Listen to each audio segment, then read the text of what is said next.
Thank you, Monica. That was an excellent speech, very appropriate for Toastmasters. So make sure when you go home tonight you sign up for future speeches. We just opened the board, so that's how you prepare.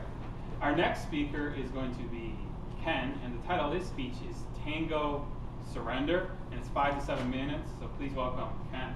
Thank you very much.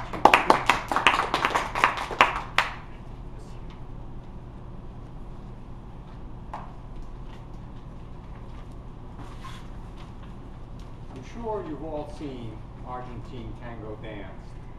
A man in an elegant suit, a woman in a long, black, slinky kind of skirt cut up high on her thighs so that you could see her legs, as they move elegantly across a stage or a floor or wherever they're dancing. That effortless elegance doesn't come easy. I know because I've been dancing tango since 1996 and trying to capture that effortlessness. When I first started dancing tango, I had none of that. I approached the tango as a politically correct American male.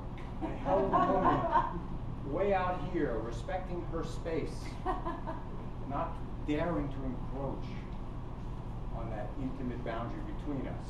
And I danced like that the first couple of weeks until I met Tiffany.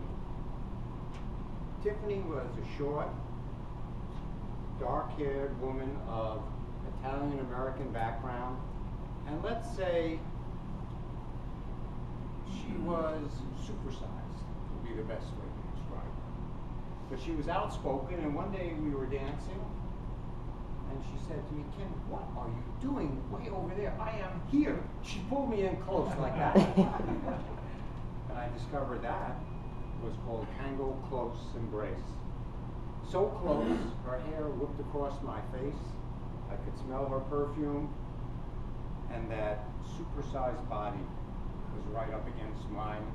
And I remember thinking, and then saying to myself, Ken, this close embrace might not be so bad after all.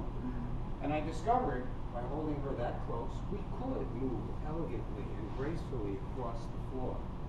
And then I tried it with other dance partners, and I discovered not all women were like Tiffany. Some of them, when I held them in that close embrace, ready to do the dance, were very concerned with, what do they do next? What are my steps now? You know that feeling when you just start something, you're just learning, you're thinking so much about the technique, for example, when you learn a sport, or you learn an instrument, or you learn to give speeches, all you could think about is, what do I do now? And some of those women were so concerned with how to dance that, as beginners, they'd never got the sense of it. And I knew that. Then there were other women I held in a close embrace, ready to do that elegant, effortlessly dance, and I discovered all I could do with them was sort of drive them around the floor like a truck. And it mystified me as what that was all about, but I accepted it. And then there were other women who, when I held them, we just flowed on the dance floor, and there was something different about them. I didn't know what it was, but I continued to work on my dance skills. One day I was taking a class, a typical dance class, where the men line up on one side of the room with a male teacher, the women line up on the other side with a female teacher, and we're getting instructions from the man, they're getting instructions from the woman, and then eventually we come together and dance. And I overheard to the side the woman saying to the other women, have you ever thought about what it means to surrender to the man's lead rather than submit to it? And I thought, that's the answer. But before I could find out more, my teacher said, do this, do that, and I lost it. And I said, there's something about that, the difference between submitting and surrendering. Well, next time I went on the dance floor, danced with one of those women who I was driving around the floor, I realized she was submitting to me. That's what she was doing, just letting me push her around. But what was this thing called surrender to the lead? Tango surrender. I thought about it and I knew what it wasn't. It wasn't my going up to a woman, asking her to dance, and her pulling out the little flag of surrender and saying, yes, we will dance.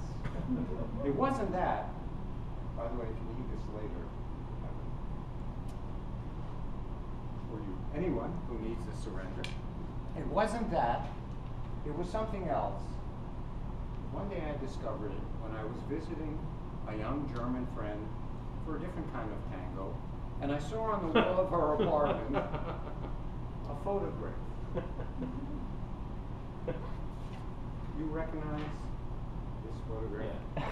How many of you recognize this? Oh yes, good. An iconic photograph, iconic poster from Gone with the Wind. Clark Gable holding Vivian Leigh in his arms. And I said to Nina, I said, Nina, look at the way he's dominating her, he's controlling her, he's got her. She said, Ken, you don't know anything. She's in control. She's surrendering to him, welcoming him in, and without that he can't do anything. I said, that's it. That's tango surrender. So now I know when I get on the dance floor, I find the right kind of woman who welcomes me in to dance. She lets me lead. She surrenders to my lead and allows me to do what I need to do as the male dancer. Now let me step out of the presentation a minute and say that at this point in the Toastmasters talk, it's customary to offer some message or some call to action. I have none of that tonight. Instead, I want to leave you with two images and a question. The first image is the tango image, elegant movement, orchards, couple moving as one, where the woman has allowed the man to lead and the man is leading. The second image is this image of what it all means.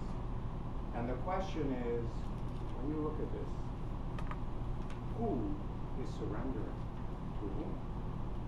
Thank you very much.